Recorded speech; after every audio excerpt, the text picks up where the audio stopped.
Dans cet exercice, nous allons étudier la fonction f exprimée par 1 plus x moins 1 facteur ln de x. Mais avant de passer à la fonction f, on va étudier ou bien commencer par la fonction h de x qui est égale x moins 1 plus x ln de x, car f de x et h de x sont liés, on verra ça après. Donc, d'abord, la première question, c'est dresser le tableau de variation de h de x et déterminer son signe. D'abord, on commence par le domaine de définition, c'est-à-dire D de H. Donc on a la condition ici que ce qui est à l'intérieur de ln doit être strictement positif. Donc D de H, c'est de 0 vers plus l'infini. Ah, c'est la partie A. Pour la partie B, on va étudier les branches infinies de h de x, c'est-à-dire on va calculer les limites de h de x aux bornes de dh. Donc commençons par la première borne, c'est-à-dire la limite de h de x quand x tend vers 0 plus est égal. Donc pour x, 0 plus, donc c'est 0. Donc x et ln de x, donc ça c'est une limite qui est usuelle. Donc on sait bien que limite de x et ln de x quand x tend vers 0 plus est égal à 0. Donc on a 0, alors est égal à moins 1. Donc rien à interpréter. Pour la deuxième borne, donc on va calculer limite de h de x quand x tend vers plus l'infini. Pour x, moins 1 tend vers plus l'infini, x tend vers plus l'infini, et ln de x aussi tend vers plus l'infini, c'est-à-dire plus fois plus l'infini, c'est plus l'infini, plus, donc est égal à plus l'infini. Ici, on a une interprétation géométrique, donc dans ce cas-là, nous pouvons avoir ce qu'on appelle une asymptote oblique. Donc, nous allons calculer limite de f de x, ou bien h de x sur x, quand x tend vers plus l'infini. Donc, est égal quoi? Est égal la limite. Donc, on a x moins 1 sur x, plus x ln de x sur x quand x tend vers plus l'infini. Donc, c'est la limite de quoi? C'est la limite de x moins 1 sur x plus ln de x. Et x tend vers plus l'infini. Donc, pour ln de x tend vers plus l'infini, pour x moins 1 sur x, c'est une fonction qui est rationnelle, donc on prend le terme de plus grand degré, c'est-à-dire x sur x est égal à 1. Donc on obtient 1 plus l'infini, donc c'est plus l'infini. Donc si h admet une branche parabolique, de direction, l'axe des ordres.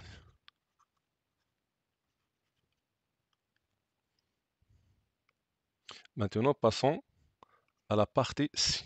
C'est-à-dire, nous allons, donc, quel que soit x appartient à 0 plus l'infini, donc nous allons calculer h', c'est-à-dire la dérivée de la fonction h. Donc, h c'est x moins 1 plus x ln de x.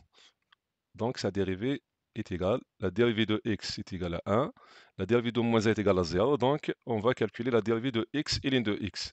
Donc, puisqu'il s'agit d'un produit, donc c'est la dérivée de x fois ln de x, donc la dérivée de x c'est 1 fois ln de x, donc c'est ln de x, plus x fois la dérivée de ln de x, c'est-à-dire x fois 1 sur x, simplifions x, donc il nous reste ln de x plus 2, ou bien 2 plus ln de x.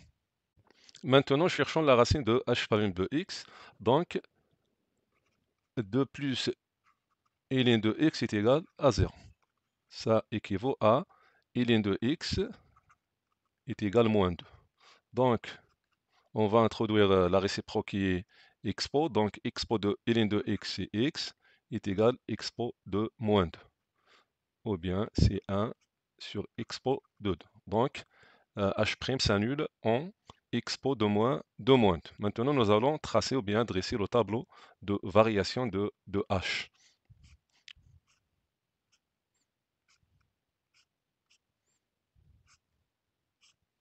Donc, on a x qui varie de 0 vers plus l'infini, puisque 0 n'appartient pas au domaine de définition, donc double barre. Ici, on a h' de x, ici h de x. Donc, la racine de h', c'est expo de moins 2, donc voilà. Donc, c'est nul en expo de moins 2. Donc, nous allons, donc pour le signe de h', c'est donc avant expo de moins 2, donc c'est négatif, et après est positif. Donc, h de x est décroissante, puis est croissante. Donc, on a la limite de h de x quand x tend vers 0 plus, c est égal à moins 1. Nous allons calculer h de expo de moins 2, donc h de expo de moins 2 est égal combien? Donc h de x, c'est bien que h de x, c'est x moins 1 plus x et ln de x. Donc c'est expo de moins 2 moins 1 plus x c'est expo de moins 2 fois ln de expo de moins 2. C'est-à-dire est égal expo de moins 2 moins 1. Ln de expo de moins 2, c'est moins 2, donc c'est moins 2 expo de moins 2. Donc c'est moins 1 moins expo de moins 2. Ou bien c'est moins 1 plus expo de moins 2. Donc c'est une image qui est négative. Alors ici on a moins, entre parenthèses on a 1 plus expo de moins 2. Lorsque x tend vers plus l'infini, h de x tend vers plus l'infini. Donc, pour le signe de h de x, on constate que lorsque x est compris entre 0 et expo de moins 2, donc h de x décroît de moins 1 vers une valeur qui est négative. Donc ici, h de x est négatif. À partir de expo de moins 2, donc h est négatif, et après tend vers plus l'infini, c'est-à-dire qu'il s'annule. Donc, forcément, il y a un élément, un alpha, pour lequel h de alpha est égal à 0. Donc nous allons chercher cet élément-là. Cet élément-là est évident. Si vous constatez c'est h de x, donc une fois x prend la valeur 1, on a 1 fois ln de 1, ln de 1 c'est 0, 1 moins 1 c'est 0, donc on constate bien que h de 1 est égal à 0. Donc alpha est égal à 1. Donc entre expo de moins 2 et 1, toujours h est négatif. Après 1, h devient positif. Donc ici, on déduit que h de x est négatif si x est inférieur à 1, ou bien compris entre 0 et 1. Il est positif si x est supérieur à 1. Pour la deuxième question, nous allons étudier les branches infinies de la fonction f de x, qui est égale 1 plus x moins 1, facteur ln de x. D'abord, on a d de f. d de f, c'est donc de 0 vers plus l'infini, car ln de x est défini sur r étoile plus. D'abord, nous allons calculer la limite de f de x quand x tend vers 0 plus, c'est-à-dire la première borne de d de f. Donc, la limite de f de x quand x tend vers 0 plus. On a x moins 1 tend vers moins 1. Ln de x tend vers moins l'infini, donc moins 1 fois moins l'infini, c'est plus l'infini. Donc on a une interprétation géométrique, c'est que C de f, ou bien CF, admet une asymptote verticale d'équation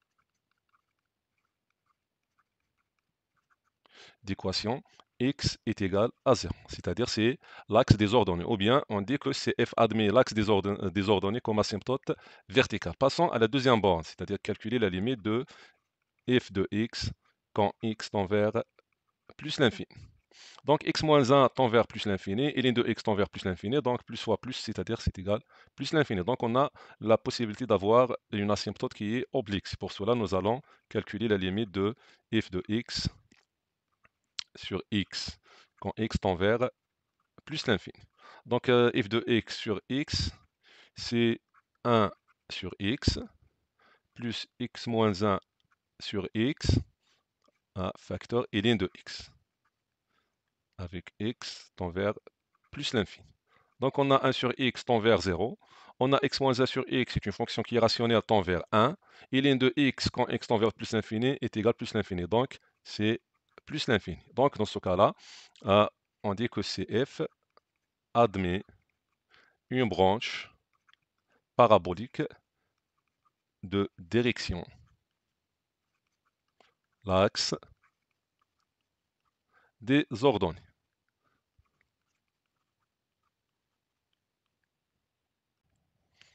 Pour la question 3, on va montrer que la dérivée de f est égale à h de x sur x et nous allons dresser le tableau de variation de f de x. Donc, on a l'expression de f, alors f' de x est égal à la dérivée de 1, c'est 0, puisqu'on a ici un produit, donc c'est la dérivée de x moins 1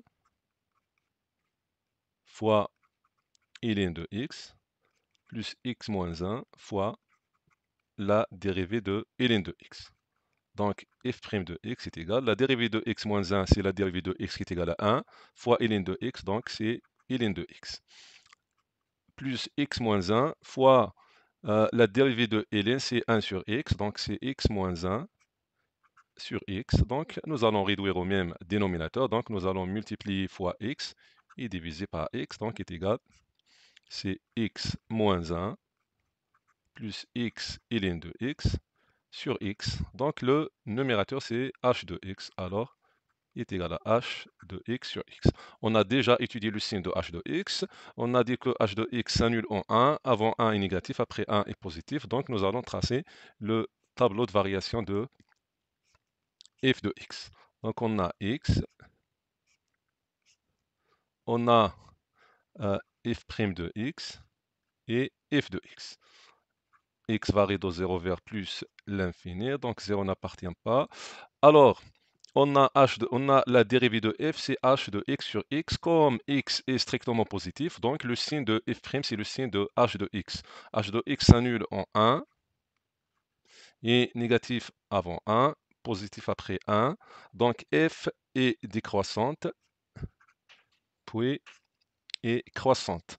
On a les limites de f. Quand x tend vers plus l'infini, c'est plus l'infini. Quand x tend vers plus l'infini, ou bien quand x tend vers 0 plus, c'est plus l'infini. Quand x tend vers plus l'infini, c'est plus l'infini. Nous allons calculer l'image de 1.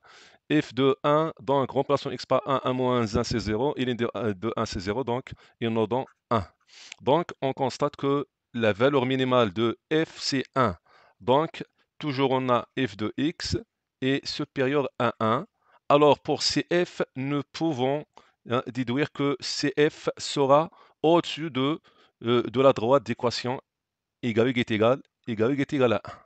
Donc CF va être au-dessous de cette droite-là. Pourquoi? Parce que quel que soit x appartient à 0 plus l'infini, f de x est supérieur à 1.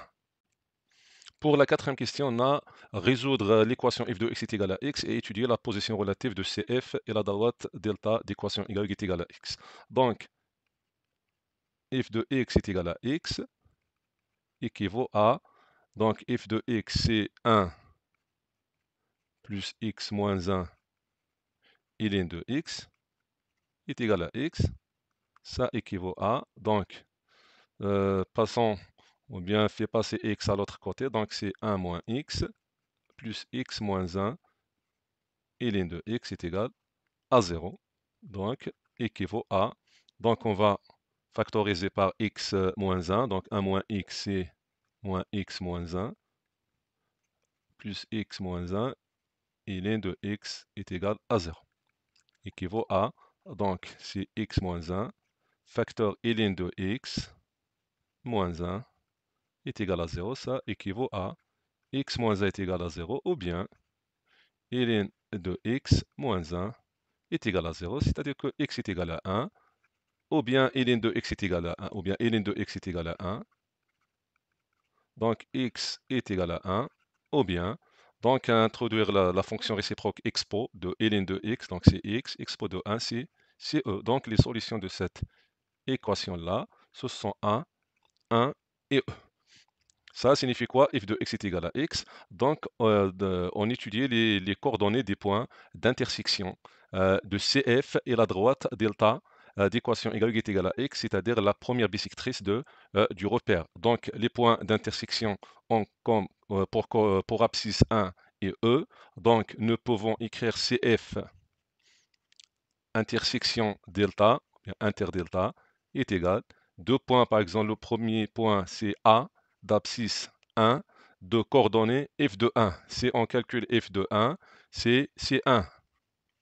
Ou bien puisque ce point-là, c'est un point d'intersection de CF et delta, avec delta A pour équation est égal à x. Donc tout point appartient à delta A des coordonnées qui sont égales, c'est-à-dire l'abscisse est égale à l'ordonnée. Donc de même pour le deuxième point B qui a pour abscisse E, donc forcément son ordonnée est E.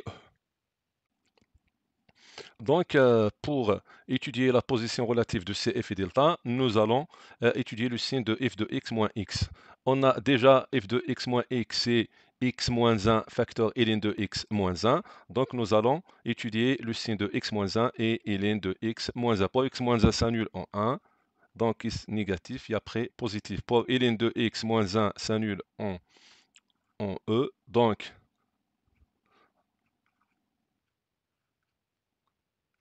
donc on a plus pour ln de x moins 1, donc on a moins, et après plus. Donc f de x moins x, donc on a plus, moins, plus. Donc on constate bien que f de x moins x est positif lorsque x appartient à l'union des intervalles 0, 1 et e vers plus l'infini, c'est-à-dire que f de x est supérieur à x, ou bien cf est au-dessus, ou bien est sur la droite delta. Donc nous allons résumer la position relative dans un tableau comme suit.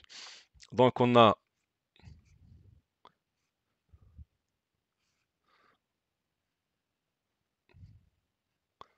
x varie de 0 vers plus l'infini. Donc on a 1 et on a f de x moins x, son signe donc s'annule en 1 et e. Entre 1 et e donc est négatif. Ici est positif, positif. Ici on a la position de CF et delta.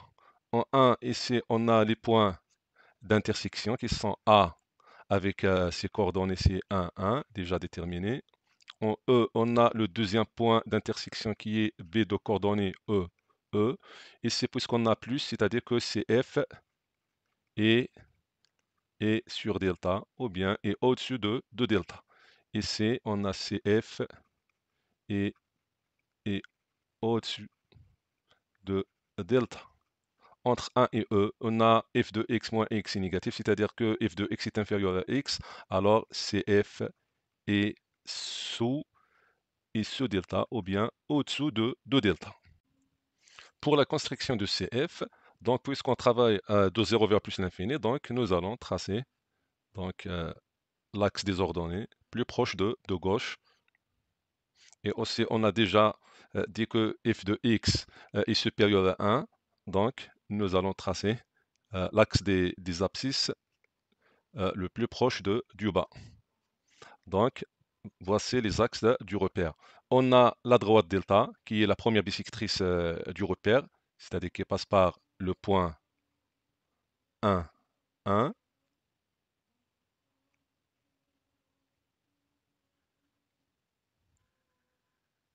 Hein.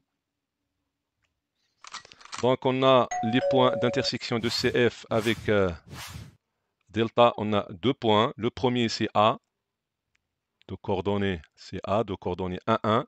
Le deuxième, donc on a 1, ici on a 2, 3, et E c'est qui est 2,7. Donc on a 1, on a 2, 3, pense ici c'est E. Donc le deuxième point, c'est le point B qui a pour coordonnées E, E. Donc c'est le point B. Donc pour CF, on a déjà vu que CF admet l'axe des ordonnées comme asymptote verticale à droite de 0. Donc CF décroît comme ça jusqu'au point au point 1, puis croix, comme ça, voilà, croix, et admet l'axe des ordonnées, donc au voisinage de plus l'infini, admet l'axe des ordonnées comme branche parabolique, donc croix comme ça, et forme une branche parabolique avec l'axe des ordonnées, donc voici ci.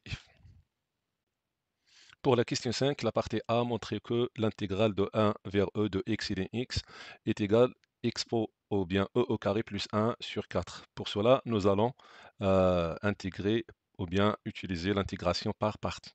Alors, prenons la, la fonction à dériver, c'est-à-dire u, c'est ln de x et v', c'est x, donc ça équivaut à u', c'est 1 sur x, et v, c'est la primitive de x qui est x au carré sur 2.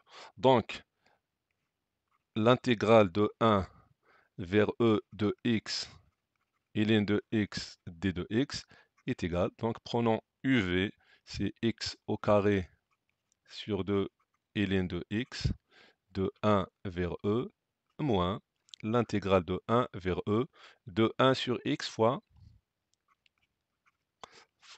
x au carré sur 2 d de x. Donc, est égal x au carré sur 2 ln de x de 1 jusqu'à e, moins de 1 vers e, donc x au carré sur x, c'est x, donc c'est 1 demi x d de x.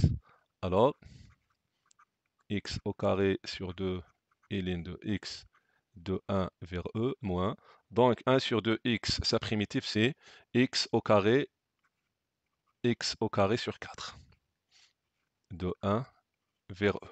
Donc, remplaçons x par e, donc ln de e, c'est 1, donc c'est e au carré sur 2, moins, remplaçons x par 1, donc ln de a, c'est 0, donc moins 0. Remplaçons x par e, donc c'est e au carré sur 4, moins, remplaçons x par 1, c'est 1 sur 4, donc est égal, combien? C'est e au carré sur 2, moins e au carré sur 4, plus 1 sur 4, donc réduire au même dénominateur qui est 4, fois 2, donc c'est 2 expo de 2, moins expo de 2, plus 1, donc est égal combien? Est égal expo de 2, bien e au carré, plus 1 sur 4, donc on est arrivé au résultat demandé. Pour la question 5, la partie B, calculer l'aire ou bien la surface de la partie délimitée par CF, la courbe CF et la droite delta, et les axes d'équation x est égal à 1 et x est égal à E. Donc, la partie demandée ou bien la surface demandée est celle-ci. Donc, il est compris entre CF et la droite delta qui est la première bisectrice du repère et les droites qui sont verticales comme ça. Donc, on a la droite d'équation x est égale à 1 et la droite d'équation x est égale à E. Donc, la surface est celle-ci. On sait bien que pour calculer ou bien déterminer cette surface-là, on va calculer l'intégrale de 1 vers e de la valeur absolue de f de x, moins l'équation de la droite delta qui est x, est égal à x, d de x. Donc, on doit savoir le signe de f de x moins x. Donc, entre 1 et e, on constate bien que cf est au-dessous de delta, c'est-à-dire que delta est sur cf. Dans ce cas-là, f de x est inférieur à x, donc f de x moins x est négatif. Alors, la surface est égale à l'intégrale de 1 vers e de x moins f de x, d de x, fois l'unité appliquée. Pour l'unité appliquée, c'est tout simplement c'est la norme de vecteur i scalaire, la norme ou bien fois la norme de vecteur j. Dans ce cas-là, on a un repère qui est orthonormé avec la norme de i est égale la norme de g est égale à 1. Donc, dans ce cas-là, on a par exemple 1 centimètre, donc c'est 1 centimètre carré. Mais faites attention, parfois, et la norme de E est égale ou bien la norme de G est égale à 2, bien 3, etc. Et parfois, le repère n'est pas orthonormé, donc faites attention en ce qui concerne les normes des vecteurs E et G. Donc, maintenant, nous allons calculer cette intégrale-là. Donc, l'air, c'est l'intégrale de 1 vers E de x moins f de x d de x. Donc de 1 vers E, c'est x moins f de x. F de x, c'est combien? F de x, c'est 1, donc x moins 1, moins x moins 1, ln de x, d de x. Car f de x, c'est 1 plus, entre parenthèses, on a x moins 1 facteur ln de x. Donc, l'air est égal de 1 vers E, donc on a x moins 1. Donc, on va développer. Qu'est-ce qu'on obtient? Moins x ln de x. Moins 1, c'est plus 1, c'est plus ln de x. Donc, nous allons chercher la primitive de cette fonction-là.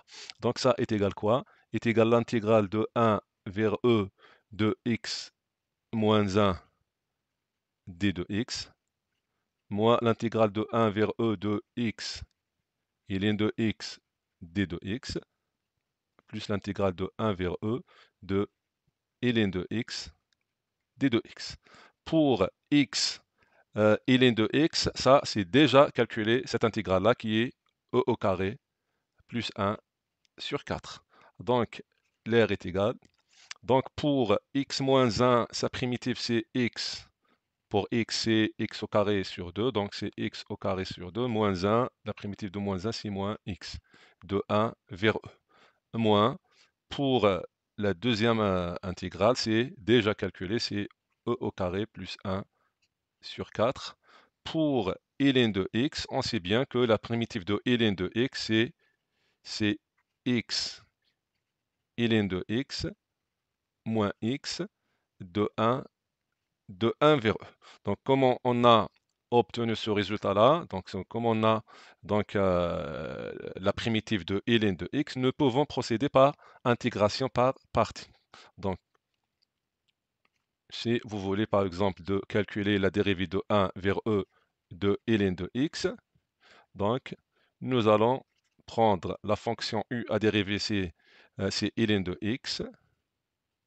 Constatons ici comme on a 1 fois ln de x, et la fonction v' est égale à 1, donc ça équivaut à, donc u', c'est la dérivée de ln, c'est 1 sur x, v c'est x. Donc cette intégrale-là, c'est u fois v, c'est-à-dire c'est x ln de x, de 1 vers e, moins l'intégrale de 1 vers e de x fois 1 sur x. X fois 1 sur x, c'est 1. Donc est égal x ln de x. Pour 1, sa primitive c'est x, donc moins x de 1 vers e. Donc remplaçant x par e, on a e fois ln de e. Ln de e c'est 1, donc c'est e moins e c'est 0. Donc ici on a e fois ln de e c'est 1, c'est e moins e c'est 0. Donc pour 1, on a 1 fois donc moins. Donc pour 1 fois ln de 1 c'est 0, moins 1, donc c'est moins 1. Donc c'est plus 1. Donc nous allons remplacer plus ça c'est 1. Alors l'air est égal, donc remplaçons x par e, donc c'est e au carré sur 2, moins e, puis moins remplaçons x par 1, c'est 1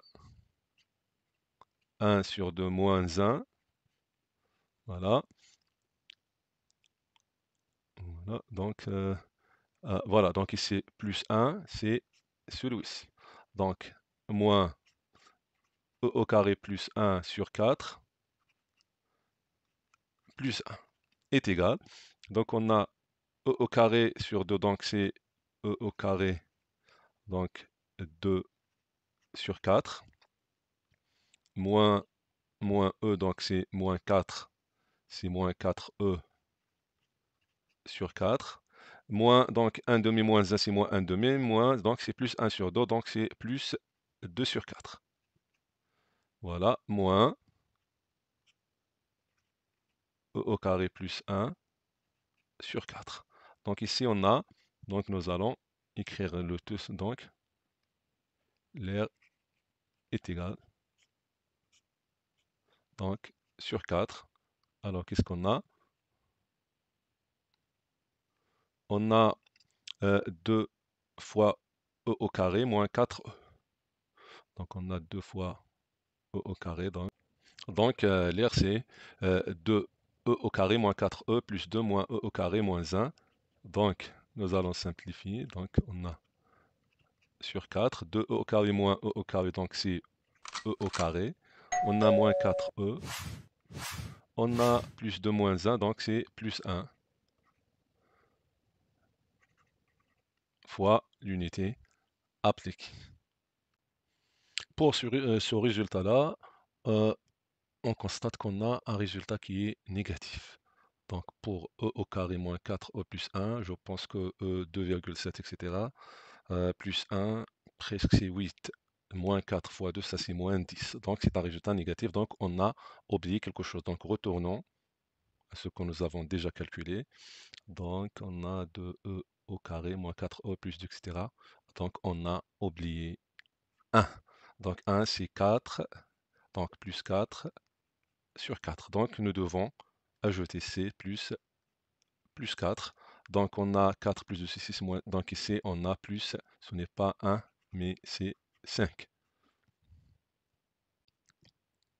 Pour la question 6, on a la suite UN définie par U0 est égal à 2.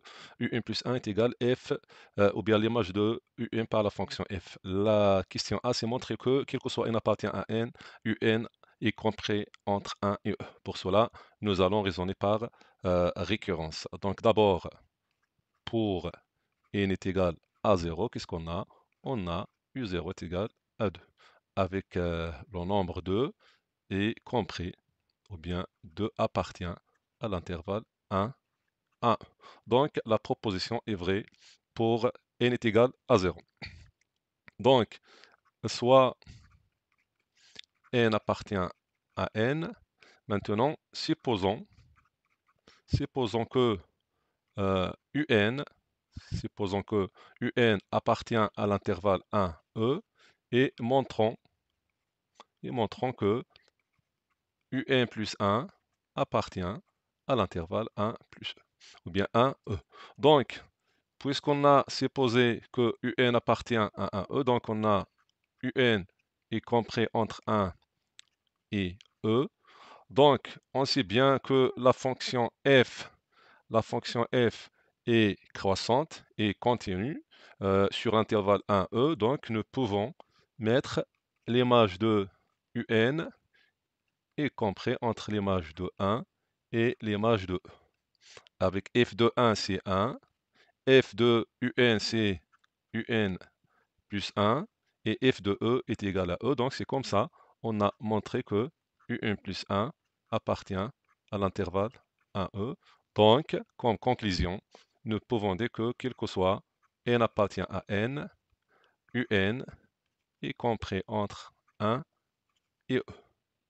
Pour la question 6, la partie B montre que la suite UN est décroissante. Pour cela, nous allons déterminer le signe de la différence, c'est-à-dire UN plus 1 moins UN, qui est donc UN plus 1, c'est F de UN moins UN. Donc on a déjà étudié le signe de F de X moins X.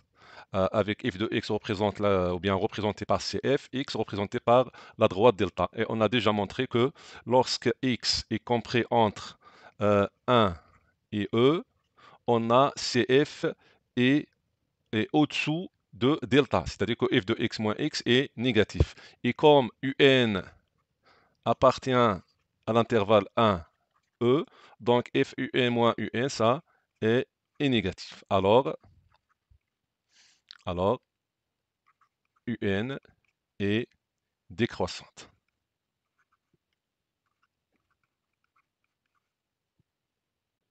Pour la question C, déduire que UN est convergente. Donc on a UN, on a déjà montré que UN est compris entre 1 et E, donc UN est minoré est minoré par 1, car on a déjà montré que UN est compris entre 1 et E.